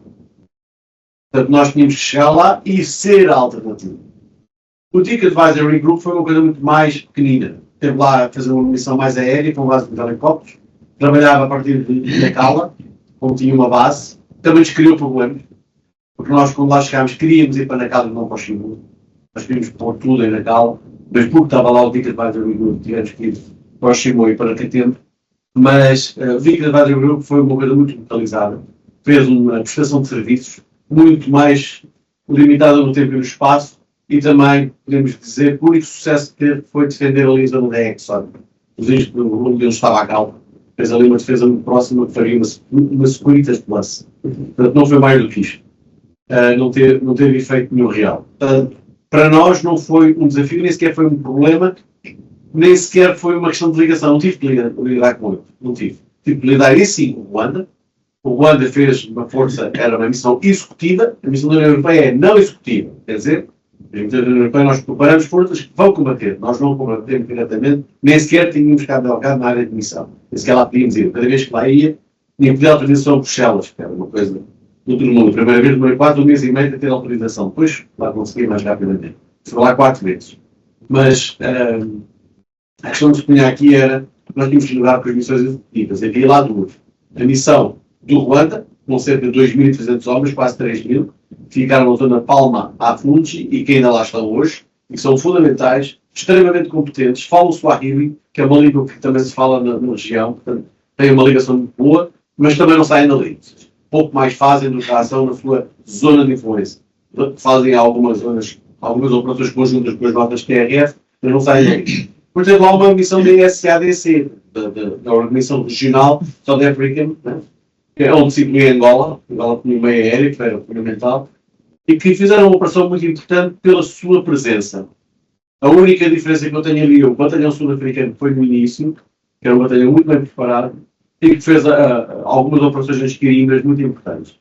Mas depois já foi rendido por um batalhão de bateria normal, que já não saiu das bases, e portanto depois já não fez uma grande operação. Mas aí sim, as operações, as missões executivas aí fizeram toda a diferença. A Wagner foi apenas um mau exemplo e eu espero que muitos países africanos tenham aprendido o que é que se paga quando sai de cooperação com a Rússia. É isso. Obrigado. Obrigado. E, portanto, queria dar a minha perspectiva mais de homem de terreno. Portanto, fazia a gestão dos recursos da companhia, quer recursos humanos, quer recursos materiais. Portanto, ela, a partir de Maputo, era desenvolvida através de uma equipa que tínhamos em Choque, a apoiar um batalhão de infantaria zambiano, e em Inhambane, a apoiar um batalhão de infantaria do Uruguai. Portanto, fazia a gestão dos meios, com equipas, como nós, na Alicon disse, tipicamente 15 em 15 dias, fazíamos rotações do pessoal. E, portanto, no terreno tinha muita ligação a estas forças, várias vezes ia visitar o pessoal, e queria destacar aqui uma componente que acho que é muito importante, que é a capacidade de adaptabilidade do nosso militar, dos nossos soldados, dos nossos militares, neste caldo de culturas.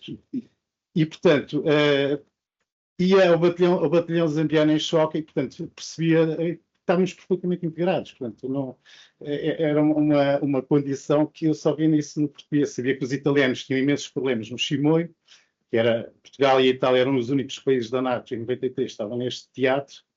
E, portanto, essa característica eu queria destacar. Também queria destacar a capacidade da engenharia portuguesa dos meios de transmissões, como o João falou. Acho que foi um bom laboratório de teste e acho que isso conduziu também ao sucesso da missão. Nós transmitimos cerca de 100 mil mensagens neste quase 1 ano e 6 meses que tivemos, maioritariamente através de rádio teleimpressor, dos dados portugueses. Temos algumas mensagens, cerca de 800 por satélite, que na altura era o meio mais moderno, era um meio desafiador, ou desafiante, digamos, pelo preço que estava a transmitir uma mensagem.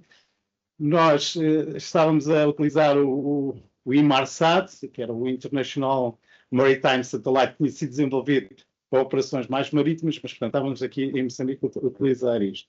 Qual é que era? Porque é que utilizávamos o satélite? Que é muito importante. Começaram nos QGs a aparecer os primeiros relatórios em modo de tabela, ou seja, muito saídos do Excel. E passar este Excel para a rádio teleimpressora era uma tarefa muito árdua, ou seja, havia o sincronismo das tabelas e, portanto, o fax satélite era o meio mais escolhido para lançar. Tive a ver os dados, transmitimos 793 faxes por satélite, com um custo bastante elevado. Numa segunda fase, também fiquei responsável pelo destacamento na Beira, quando o dispositivo das Nações Unidas se retraiu, fiquei com a componente da Beira e com a componente de Nampula.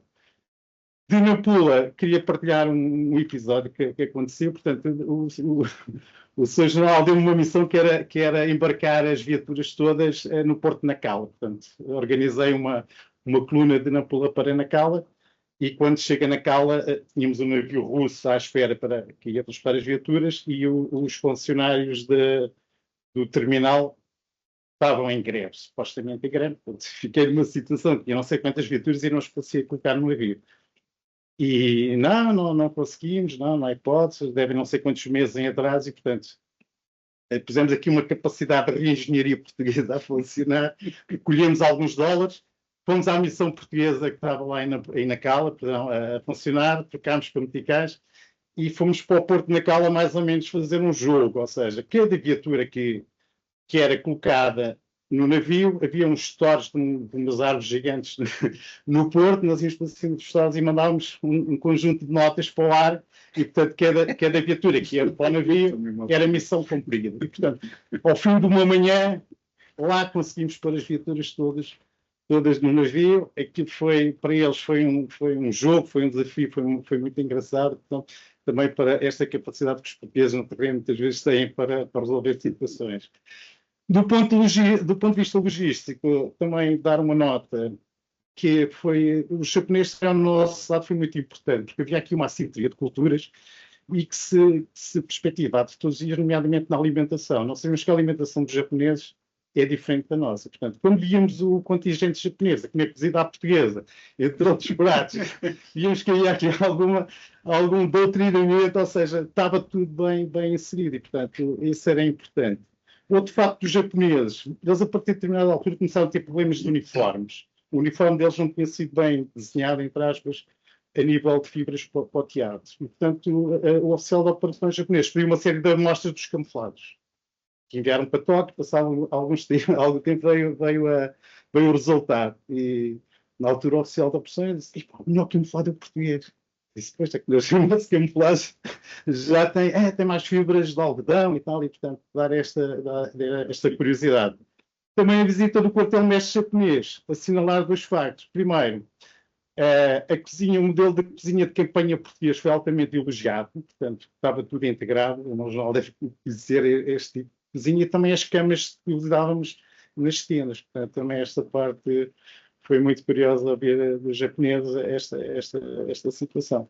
Depois, este caldo de culturas que havia, os militares portugueses foram também muito resilientes. Portanto, há bocado o Sr. João Lemos Pires falou da parte do Xangani e do Swahili. Portanto, nós sabíamos pequenas expressões de Swahili. Como é que tu te chamas? E não sei o que. Isso ligávamos logo diretamente às pessoas.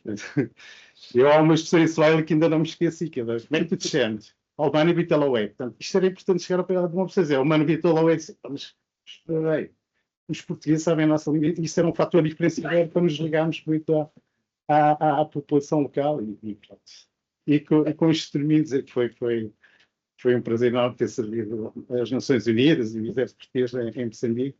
A missão correu muito bem.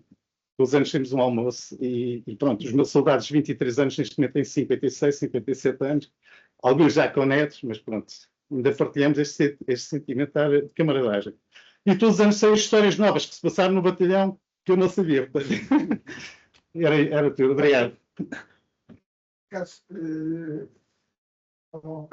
portanto, Nós temos um site que se chama História das Transmissões Militares, Então, onde podem encontrar muitas histórias e documentos, quer nossos, quer até de teses de especialistas que eu encontrei na internet, e que estão nesta História das Transmissões Militares, na parte de História e Missões. Há uma gaveta própria só, com todos os artigos, histórias feitas pelos militares, ou conferências, o corpo do relatório final, portanto, no fim, e é uma coisa que não continuou no Exército. Nós, quando acabámos a missão, viemos para Portugal a véspera de Natal de 94, fomos licença e entre janeiro e fevereiro fizemos um relatório final da missão, em que existe o corpo de relatório e cada área está bem identificada, desde a área financeira, a área de operações, a área de saúde, a área de pessoal, descrever pessoal, tudo está lá identificado detalhadamente. Portanto, quem quiser, nós temos esse relatório, mas esse não está, só temos o corpo de relatório. Também queria referir que na altura vimos só nos últimos slides, falta de tempo, não vou explicar. A primeira missão foi cobrir toda aquela área, a segunda missão houve uma redução das Nações Unidas do efetivo, nós passámos de 280 para 150, foi a altura que fui comandante, mas quando chegou o processo eleitoral, aquilo estava um bocadinho desorganizado, não muito, mas um bocadinho desorganizado, e não tinham, as comunicações civis das Nações Unidas não conseguiam garantir todas as necessidades de comunicações. Então pediram o apoio ao batalhão, não estava previsto nos guidelines, mas foi evidente que nós demos, e o distrito de Gaza e o distrito de Inhamã. Havia os observadores militares, mas todo o sistema de comunicações era garantido, e também ensinar os operadores, que eram esses observadores que nunca tinham visto a Portugal, e para fazermos o recenseamento de todo o processo eleitoral. Foram 2 tenentes, um tenente foi para Gaza e outro foi para Inhambane, e esteve lá 15 dias a preparar os processos, e depois foi outra missão. Foram aparecendo outras missões, naturalmente. Já agora, isso vinhas nessa altura, e foi muito interessante. Passei alguns tempos no batalhão. Posso dizer que no batalhão das Divisões 4 na Matola havia menos quebras de luz do que havia na cidade de Maputo. Portanto, pelo menos havia uma garantia não só de haver luz, mas até havia a televisão. E reconheço que, sem dúvida nenhuma, os japoneses também começaram a vibrar com os Benfica Sport e com outros jogos, até da seleção nacional, de uma forma diferenciada. E é muito interessante o aspecto de adaptação à missão e de adaptação aos imponderáveis e de dar aquele passo adicional para resolver problemas extraordinários. Eu não sei exatamente o que estava por trás da seleção dos japoneses como representantes nas Nações Unidas, porque a missão deles era de controle de movimentos e controle de transportes. Na realidade, quando se caminhava da Matola para a cidade, havia uma zona com 2.000 ou 3.000 jipes que estavam ali assim em depósito, porque não vindo exatamente da missão, o Camboja, acho que tinham sido oferecidos ou pela missão, pela Toyota, tinham sido oferecidos num navio desembarcado de Moçambique, e estavam a ser assim para virem a ser utilizados, e os japoneses tinham esta missão, e que muitas vezes eram acompanhados exatamente por militares do batalhão das Missões 4 para fazer as traduções, porque eles sabiam japonês e inglês, e quando iam ao aeroporto, para dialogar com os locais, para fazer esses negócios dos locais, não só não tinham a imaginação e digamos assim, a capacidade de resolver problemas dessa forma, como nem sequer conseguiam dialogar com os representantes, quer do aeroporto, quer do Porto de Maputo, para resolver alguns problemas de transporte, eram muitas vezes acompanhados por militares, e isto ninguém não estava na carta de missão, dos batalhão 304, mas estas pequenas coisas permitiam realmente que os militares portugueses fossem recebidos em todas as unidades, praticamente como os agregadores, resolver esses problemas, e muitas vezes os problemas de comunicação com a população civil. Mais alguma pergunta, questão, intervenção no jornal?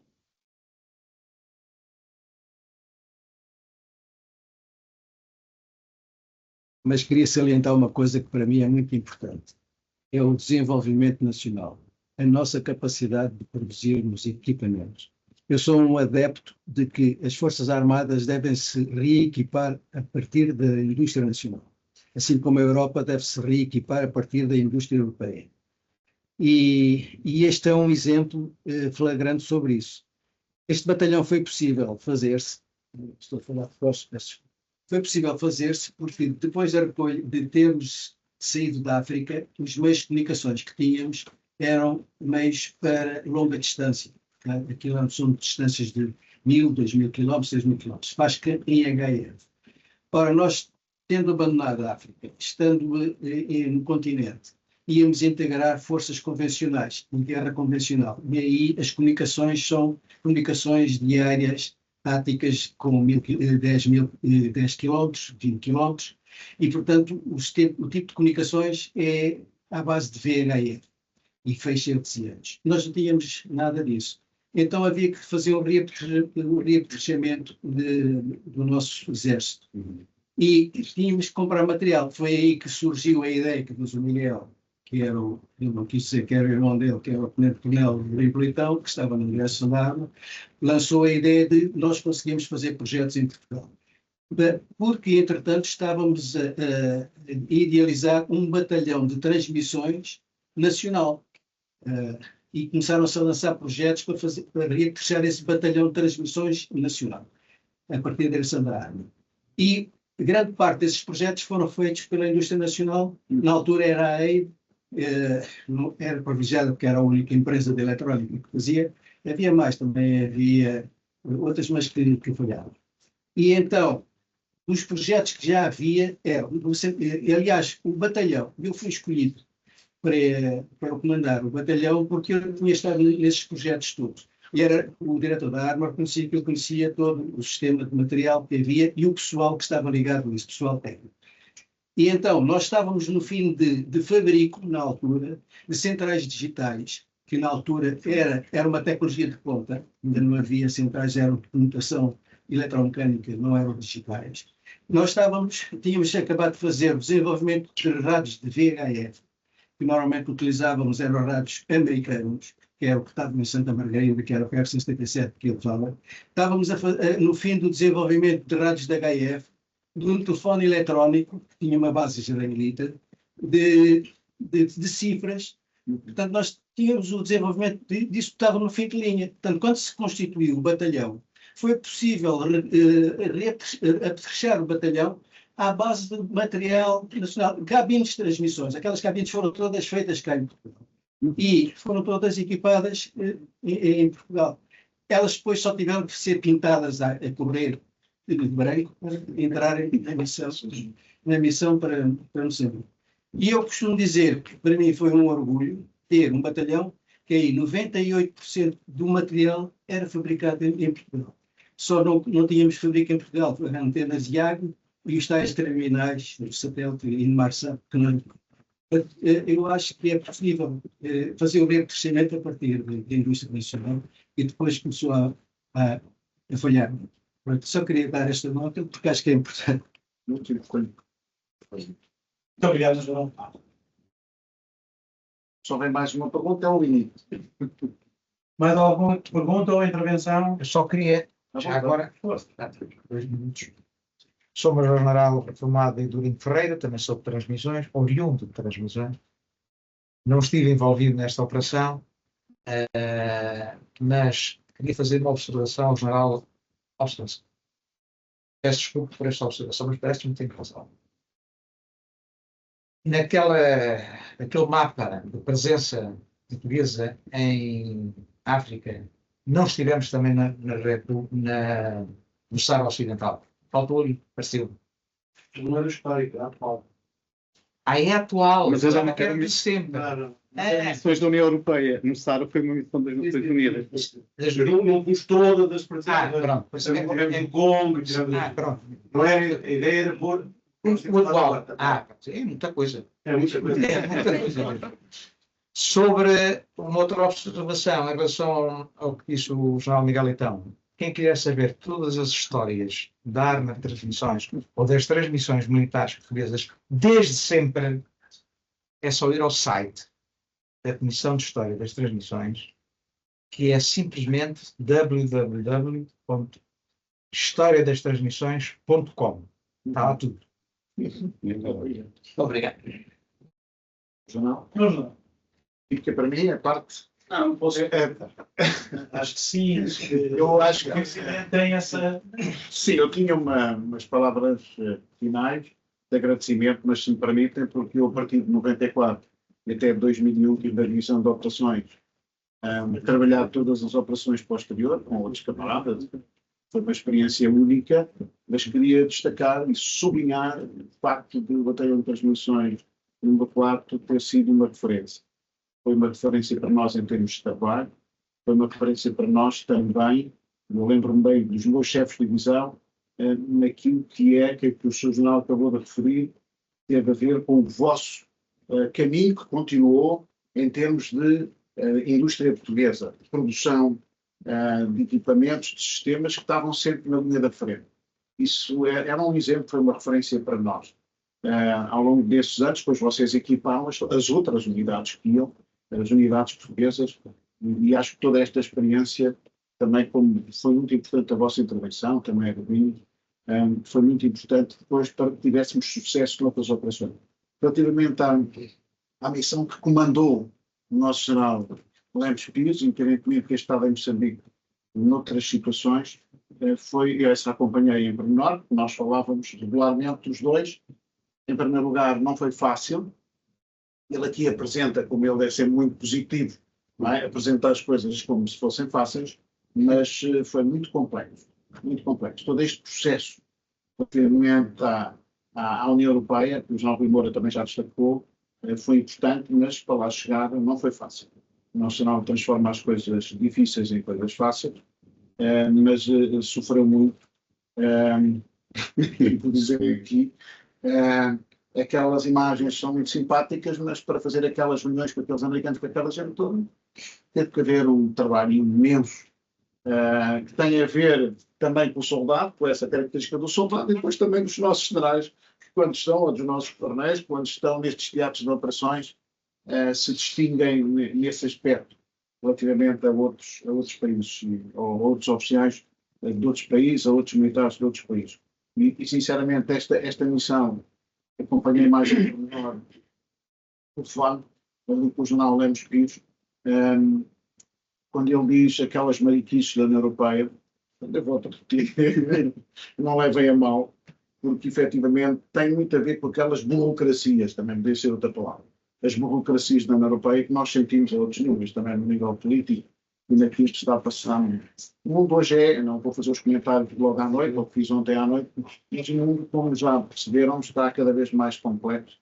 E nesse sentido, porventura, estas missões terão menor protagonismo, pelo menos naquilo que é a visão do presidente Trump. O multilateralismo não existe e, portanto, a Europa, por sua vez, está com grande dificuldade em fazer face a todas estas guerras, designadamente na própria Europa com a Ucrânia, e agora também, quer seja direta, quer seja indiretamente, também no Médio Oriente, o que condiciona a intervenção em África. E eu acho que o Lemos Pires, eu sabia, nós tínhamos coordenado o jornal Lemos Pires ao fazer aquela apresentação inicial, todos nós percebemos, e tudo aqui os mais jovens, que aquilo ali é que está o futuro. E, portanto, é bom não esquecer a África, não é porque eu nasci em África e vivi 13 anos em África, é porque a África é o futuro, em termos demográficos, é o futuro também, porventura, a nível de preservação de determinados valores que infelizmente se vão perdendo também, porque tem esse condão, como nós sabemos. Agora, eu peço é, sobretudo, faço sobretudo um agradecimento também, não só aos nossos oradores, mas a quem era esse o objetivo, a quem aqui fez intervenções complementares que são importantes, ficam gravadas em YouTube. O João Moreira estava a estar, porque não só o www, mas outros aspectos que aqui foram referidos, nomeadamente agora este último pelo nosso jornal, porque há missões dentro da missão, que às vezes não vêm escritas noutros lados, e a gente assim consegue ir buscá-las, nós conseguimos ir buscá-las, e queria pedir a todos, quer os que estão aqui, quer os que estão lá, uma saudação muito especial, um agradecimento muito especial aos nossos oradores e a quem participou. Muito obrigado a todos.